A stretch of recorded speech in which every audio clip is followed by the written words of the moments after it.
Welcome to McPlum, simple solutions served daily. You begin by confirming your Oneplus is updated and that you already use a screen lock. This secures the foundation. Next, enable biometrics and a strong PIN or pattern because secure folder uses them to protect access. Once done, open Settings, go to Security, then Secure Folder and tap Create. You'll choose a lock method and a backup account. Follow prompts to register your fingerprint if you want faster access. This gets the secure folder live and ready for items. You now populate the folder. Tap Add Apps or Add Files and pick what to protect. When prompted, choose Move if you want items removed from the regular view or Copy if you prefer duplicates. Moving is more private.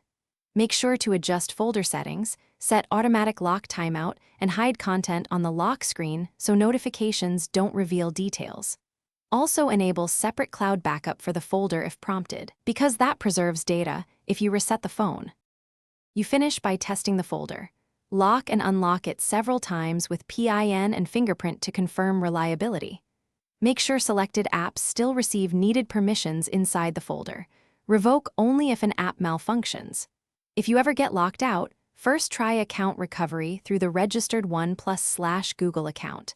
If that fails, reboot into safe mode to check for interfering apps. As a last resort, restore from the secure folder backup you. Thanks for watching. Stay juicy and subscribe.